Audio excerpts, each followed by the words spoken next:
Hello there, everybody, and welcome back to Splatoon at Low Tide City. My name is K-Bot, and I am joined by Rissa. Rissa, it's been a fun weekend for you and me. Yeah, K-Bot and I have been having a great time because we haven't really had any responsibilities, and that's what's been making it amazing for us. I don't have to work. Yeah, right? That's crazy. It's a novel concept, but it's true, folks. I did retire last year on this stream, and now we're here. First match is coming up actually from the loser's side of the bracket here. We're streaming one of the earlier loser's bracket matches between Dragonfruit and Exhilarating. And Marsh has a message for everyone that's out there. Yes, that is indeed Marsh. And Rissa, you know a handful of folks that are on the screen. Yeah. So it turns out I get to commentate my own team that's playing. So we have Marsh, Lux, Fusion, Hope. Representing my team there, Dragonfruit. And then on the other side, we're actually going to be seeing here, like we see on screen, a team called Exhilarating. K-Bot, I know you were looking a little bit at... There it is. There we got another sign. We got another There's sign. The low ink love plug. that. Love that. JPEG isn't here, so we need to up the quota of low ink propaganda. That's true. Yeah, so Exhilarating, solid team here overall. I saw them earlier. Playing against, I actually think they were on stream earlier versus the team that you all probably saw me walk up and back down from the stage for. I'm coaching Sonder. Maybe we'll get into that later. I wanted to read what they put on their team bios. The teams have the opportunity to submit some information about themselves, and I'm just going to read this. There's no like good insert here. I'm just going to read this out. Dio's notable achievement is that he believes Storm killed a bear and its child. Bronze did not let Storm write the notable achievement as he killed a bear. Mainly because it isn't true. Canon plays Ninjala and thinks no other Splatoon player plays it. Dio is a coach for University of Houston Splatoon team, and there at LTC is Team UH, or AHA. So there you go. Says that, It literally says AHA on the team, and I imagine we've probably seen them already today, but it sounds like by the look of it, we are getting right into things. I'm excited for this one. Two pickups coming together. Nothing quite speaks lands as these pickups, so we'll see what they've got prepared for us as we head to Flounder Heights. Heading to Flounder Heights, always a chaotic Splat Zones map with all the different levels, flanks, different areas that you can approach this map. So looking at these comps too, actually both teams coming out with the Neo Splash, and then both teams actually utilizing range. We see that Jet Squelcher on the side of Exhilarating, and then Dragonfruit is having that heavy remix for their range as well.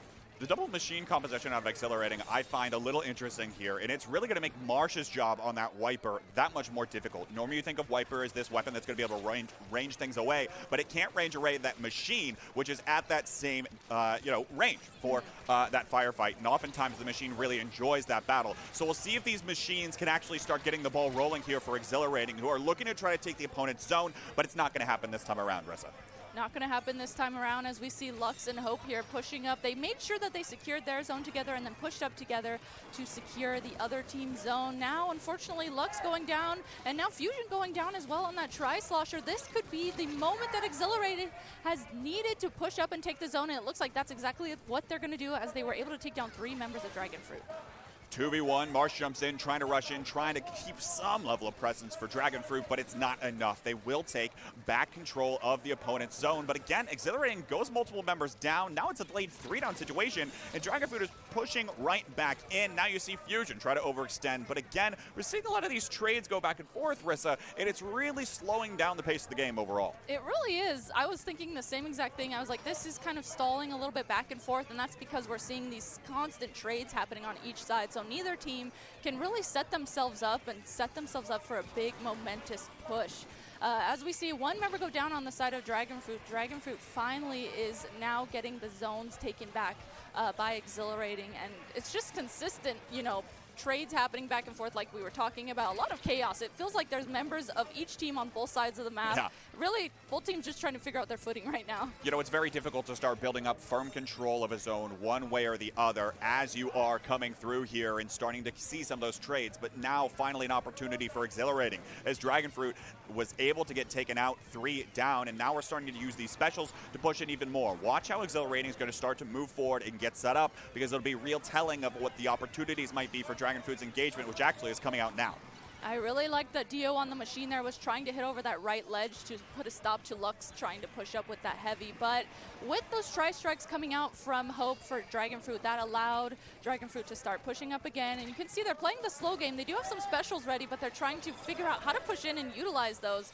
As they're taking that time to utilize them, though, Exhilarating is saying, hey, I'm going to just push back and be aggressive here, and they're doing a good job at guarding the zones. Wave breakers, all these specials coming out on top of the zones, but it's really still neutral here. Back and forth, these teams continue to keep these trades. Watch these anchor plays now as you see Lux on the other side of the map for Dragonfruit, and now the Jet Squelcher here for Exhilarating, looking to try to buy some space for the rest of the team. But again, they continue to dive in and they continue to trade with one another, keeping the zones neutral on this two-zone map. I don't think I've seen something be held neutral for so long in a game here, Ressa. I know. I was thinking the same thing along the same lines. This has been just consistently neutral the entire time. It feels pretty even though the score does say 42-76. It still feels like this has been really even, and it feels like if one team or the other can get the momentum that they need, this could easily spiral out of control. It's just really both teams trying to play really carefully and figure out what they need to do eventually to get that momentum that they need. Let's see how they start going in. One Booyah bomb out, buys a little bit of space. Second Booyah out, tries to keep that space a little bit more, but they've got to send someone forward for Exhilarating, and it looks like they've been able to take a fight on the bottom side of the map. 2 down now for Dragonfruit, and Exhilarating might start to pick up their presence,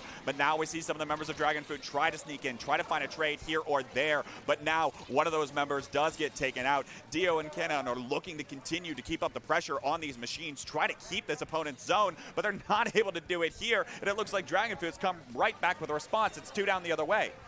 Yeah, 2 down the other way. Now there are essentially 3 members down, it looked like they're from Exhilarating, and as the members of Exhilarating are starting to try and come back and regroup with Bronze there on that Jet Squelcher, this is the moment it looks like Dragonfruit has been waiting for. They're starting to slowly push up and start putting pressure on that ramp. On that bottom left, we see Marsh sharking down there on that bottom left, just waiting for someone to drop into that wiper. You can really tell the amount of map presence that Dragonfruit has in front of the opponent's zone right now. It is continuing to eat seconds off of this clock. They've got to find an engagement here soon. Booyah Bomb goes way deep, looking for somebody, trying to push them back, but it doesn't fully find anyone. Looks like they were able to take back control of their own zone, but can they take the opponent's zone? They will, with a few ink strikes down there as well. Hope trying to sneak up here, gets traded out, and again, keeps these things even, keeps these things stalling. Lux is going to come on back in with Marsh here with Dragonfruit, cleans up the rest of this map, and the overtime timer will expire as Dragonfruit takes control of the zones. They'll take game 1.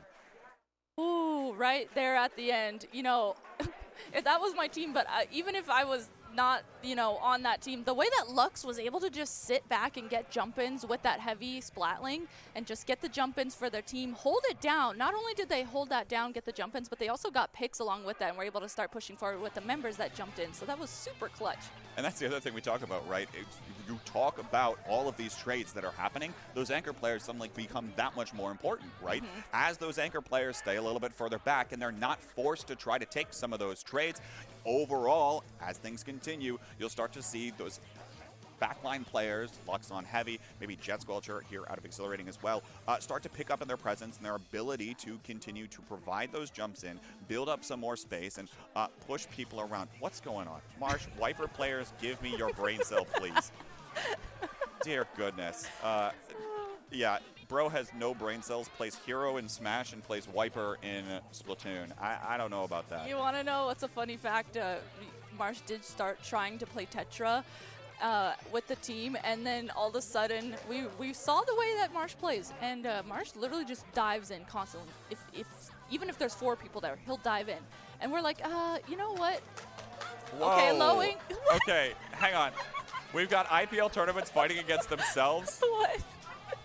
What is happening? I don't even, okay, maybe I'm wrong, and I apologize for not recognizing any of the players' faces on up there, but I don't think any of the players are on staff for IPL at all. I don't. So they're just making the tournaments fight against each other as like casual spectators? What's going on here? What's the deal? I don't understand what's going on. You know what? Sometimes you gotta make some excitement happen. You know, I guess. Might as well just start making organizations just fight each other. Yeah, no. This is more of like a civil war. IPL's going to fight itself over which tournament series is better. What's the deal? I wish we could get a poll in chat that said, you know, then everyone could start voting. We'll just make it really dramatic. Yeah. Let's see that going. We'll see if we can get that going. SOS or low ink, take your pick. I imagine it probably depends on what skill level of a team you actually are, and whether or not you can play in low ink. That's probably the majority of your decision. But anyway, next map up here is going to be sending us over to Tower Control Sturgeon Shipyard, and I just heard the whistle, which means it's back to game time. So headed into game 2, remember these games are going to be a best of 5. And looking at the comps as well, we do see, once again, that Jet Squelcher coming out from the side of Exhilarating. Bronze, of course, known very well for playing that weapon. On the other side, Lux switching to the ballpoint from that Heavy Remix. Hope switching to that Crab Splash. And then similar weapons all around. The only thing is here, Exhilarated not going to have that double machine this time, but instead going to have double Neo Splash. Yeah, and of course, I've been a very large proponent of, the Neo Splash and all of these Trip Strike things. But double here, a little bit interesting because there's not going to be a lot of targets for Dragonfruit, right? One of those targets probably going to be the Crab Tank, the other one being the Ballpoint, but both those weapons even still going to be relatively more mobile. There's not going to be a lot that they'll be able to get for it, and if they don't send someone forward with those strikes, they might get punished here on the weapon select screen.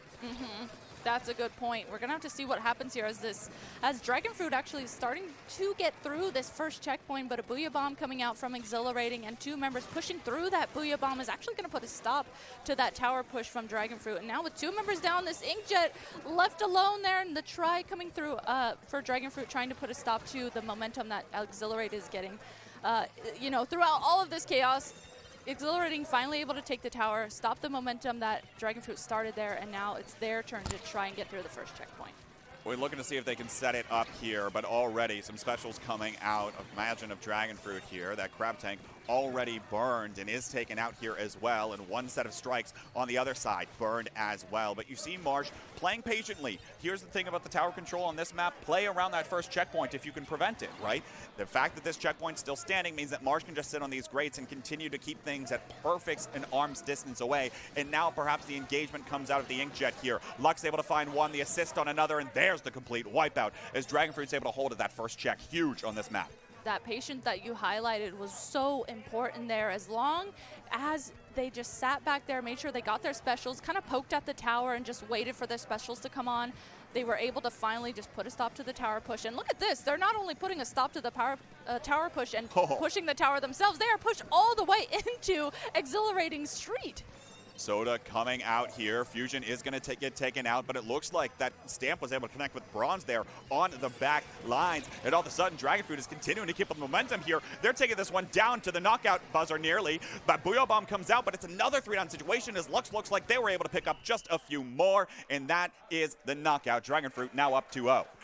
Dragonfruit, it seemed like, they didn't have the best opening there, but once they figured out how to regroup and get the that pressure that they needed, they really dominated there, completely KOing that. And look, right, we all know Tower Control Sturgeon Shipyard going to be one of those more snowball-y maps, as we like to say, right? The second you start to get things past that second checkpoint, generally speaking, it's very difficult to actually completely dislodge your opponent, right? It's very difficult to prevent the bleeding as the opposing players start walking up there, start chipping up over the ledge, especially with maybe something like a machine or that Tri-Slosher that Fusion was using, right? All of these sorts of things are just incredibly well positioned as they naturally work with the towers flow to give an incredible offensive advantage, and that's why oftentimes we see knockouts on that map. But look, Exhilarating still got a chance here as we look forward to the next map, which will be Rainmaker on Undertow Spillway. Ooh, Rainmaker on Undertow Spillway. I'm really curious if Exhilarating's either going to come out with that double Neo Splash, if they're going to rock the double machine, maybe switch it up even, have a mix of both, maybe come out with a crab. I think they're really going to have to think about what was Dragonfruit doing there that really shut them down, and figure out maybe if there's a special they need, maybe there's a weapon that someone's really comfortable with and they can switch to that and be able to take them on. And here's the other thing too, right? Especially when we're looking at something like double machine or double Neo, a lot of these, in my opinion, a lot of these special weapons are going to be more useful on the engagement, more useful on the offensive push, right? Less useful to try to stabilize the map on your side of things, right? The 2 sets of strikes, very fast. You don't have a lot of time to fully try to slow the pace of your opponent down, try to pick them apart and keep them at arm's length away. Instead, it's all about trying to push in and trying to find the counter engagement to prevent that kind of a push from happening. So if they stick with this kind of special composition, whether it be double Booyah or double strikes, whether it be double Neo Splash or double Machine. We'll see what happens, but if they do stay with that, they're going to need to find these counter engagements to really start picking things up here. Okay, so starting game 3 here, this is going to be the game that Exhilarating needs to win if they want to stay in this. And looking at the comp, we're seeing a Tri-Stringer come out instead of that Jet Squelcher for Exhilarating. And this time, I kind of called it there. They didn't do a double of a weapon. They actually have a single of each. They have a Neo Splash, a Normal Splash, and a Machine. And looking at Dragonfruit as well, Dragonfruit staying with the same comp that they've been staying with. And you noted the crab coming out of Exhilarating here. That's exactly the point of looking for something that can stabilize a little bit more, but not when it gets pressured with so much chip damage. You think of that Rapid coming out, you think of the Wiper coming out, and that crab tank is going to be under fire quite a lot. We'll see if they'll be able to utilize that to their full advantage. It's already Dragonfruit, though, picking up the Rainmaker and taking this over to this first check. Booyah Bomb going to come out, probably slow things down for at least a moment, but I imagine enough members are around, and indeed, you're seeing Marsh continue to swim forward with this thing, picks off Storm. Here comes the Killer Whale, and you see enough of the defensive resources coming out, but it might not be enough to stop Marsh from getting this checkpoint, and he does. I loved the dodging and weaving that we saw from Marsh there, just avoiding all those specials, all the players that were just diving at him and able to KO that Rainmaker. And now Marsh, once again, grabbing the Rainmaker, pushing forward, getting a trade and getting those points all the way down to 26.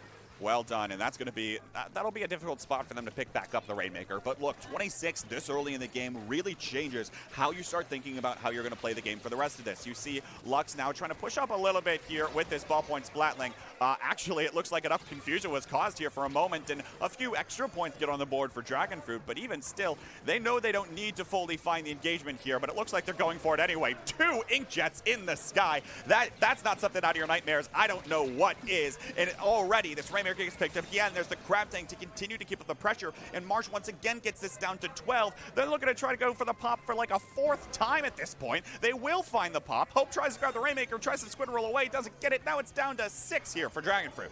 We are literally just getting these points down little by little. Finally, Exhilarating, able to get a complete wipe onto Dragonfruit, and they are grabbing the Rainmaker right away, taking it into mid. Looks like they're trying to really take advantage of getting a complete wipe onto Dragonfruit. And, you know, Dragonfruit now coming from spawn, they're the ones having to play defense. They have to figure out how to get their specials and put a stop to what Exhilarating is doing here. So Exhilarating, grabbing the Rainmaker right away, pushing it for that first checkpoint, and now they are the ones here that are starting to put pressure onto Dragonfruit in their spawn. Main problem, though, they don't have any specials online right now, and that's going to make it even more difficult for them to actually push in, especially as you imagine Dragonfruit, again, knows they've got it down to 6, knows Exhilarating has to be the ones to try to make a move. Here comes the Whale, here comes the strikes. You see Cannon move forward here, but the Rainmaker gets reset. They didn't pick it up in time, and so all the pressure and presence they might have had didn't come out fast enough, and they'll have to try to find the reset here. Marsh going in for the engagement on the hammer, but will get taken down in the process. 2 for 2 trades, stall things out in favor of Dragonfruit here, but it looks like Exhilarating's on the offensive.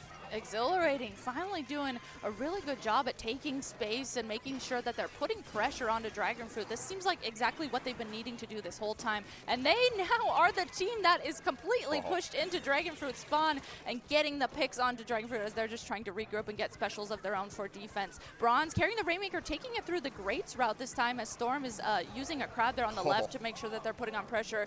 Marsh goes down as he does try and dive the Rainmaker, but Bronze is just holding it down, just waiting for specials and waiting for their team to get a big push in here.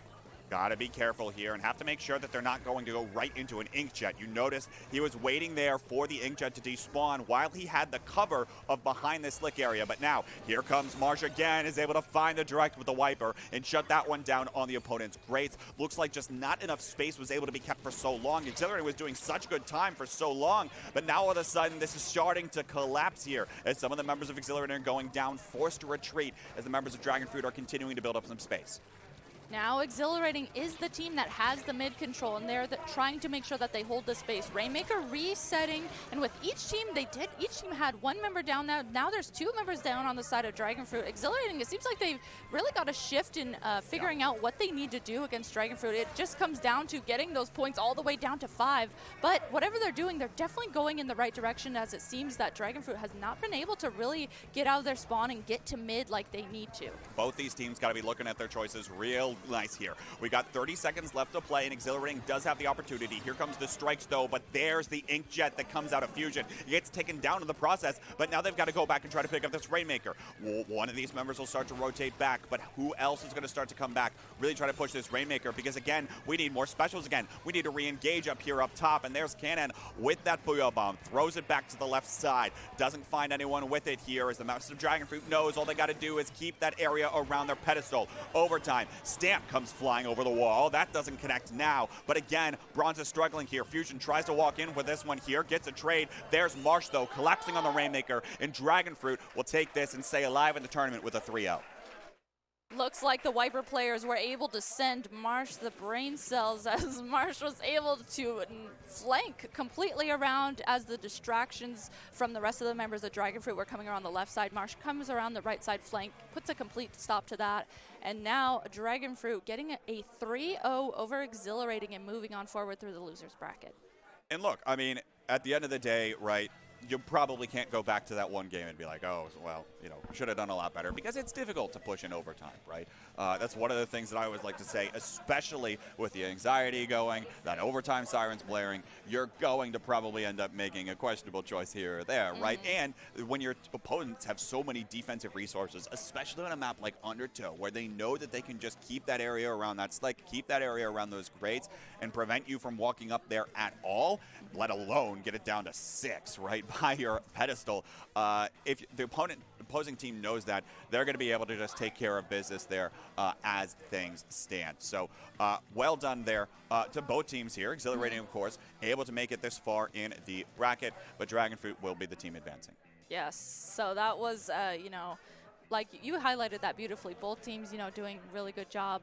Man, I'm really excited, too, to see what we have next, because I know that these last few games and the end of the loser side of the bracket are going to be really, really close and really interesting to watch, too. I think, I mean, a lot of these teams are so incredibly close that I think that was actually proven earlier today. Yeah. Gosh, I forget the name of the team now. Essence. It was Essence, I believe. The Last Resort. That upset Last Resort Yes. in Game 5 in an off-stream match earlier today. Last Resort, you know, a team that sometimes is a little roster dependent, you know, we'll say that, and they're not playing with their full main roster here. So a lot of people are expecting them to be able to come together quite well and come together quite nicely. Of course, Slacker is their coach, still a part of the team, very much so. They're not playing with like a random sub. They're playing with someone that's familiar with how everybody plays. But even still, I mean, you look at Last Resort, Essence is a team that stands out here, especially, you know, I think it was Woomy that was playing incredibly well at this event last year, right? Yeah. On a team there, and so on Blush, that's what it was. I'm trying to jog my memory with all these team names. You know, all these pickup names. All the pickup names. The land stuff is just different, right? Yeah. I'm used to studying the same 8 teams for the span of 4 weeks or whatever that was for the Resurgence League. Now there's just like 20 times as many teams is what it feels like. But no, nonetheless. You look towards Essence, you look towards Sonder, you look towards In Control, you look towards a lot of these other teams that are starting to show up and shape up for what's going to be a very interesting top 6, even if Starburst is the final boss waiting at the end. Yeah, I know. It's just that thing. You know, Starburst is going to be waiting there, waiting for who's going to be taking them on in winners finals and then grand finals. You know, just saying. You know, but. I still think, you know, a lot of teams will want to crack at Starburst regardless. Oh, yeah, right? absolutely. Everyone wants to say that they've played them, especially have played them in a LAN environment, you know, let alone. So all that is well and good. We got some replays, of course, of the last match on your screen here. And, of course, solid plays all around, but Dragonfruit had the edge in a lot of these core objective plays, I think, for most of the match. Yeah, it seemed like they consistently had their synergy up and knew exactly how to play around each other and everything like that. But like I said in the middle of that last game too, it seemed like for Exhilarating, they finally got the footing that they needed. They figured out what they needed to do against Dragonfruit, but it was just a little bit too late. Yeah. It's difficult to make those kinds of adjustments, right? It's difficult in an online setting. Yeah. And then it's difficult in the LAN setting when the crowd's behind you and you have to try to focus. You have to try to figure out, okay, what's going on? What kinds of adjustments do we actually need to make? Yeah. It's weird, right, as a coach who's sitting here most of the time. They're just watching all 4 players' perspectives, and I don't even know which player's perspective to watch, let alone trying to figure out what all I need to do to set the team up and really start to get that through. So, and then being in the game yourself, feeling all those emotions yourself, and then being able to ground yourself mid-game, right? Even maybe while that last 60 seconds is going off, the overtime buzzer is going off. All of these things are just a little more difficult to do in a LAN environment. Yeah. Right? When you've got the crowd behind you, when you've got the nerves, when you've got your opponents, here, back to back with you, right? Absolutely. You don't see them, but you know they're there, and you know if plays start going their way, they're going to start getting a little excited. Well, and then a lot of times, once, like you said, they get excited, you can hear them right behind you, then their call-outs start getting louder, and then you hear them, like, calling out things. They seem like they're, like, really feeling it, and then you're kind of like, oh, no. Oh, no. You need to try to just tune them out. I'm in danger. Yeah. Walk me through that a little bit. Have you had that kind of experience earlier with what's been going on? Or, like, have you had those kinds of matches here in tournament today?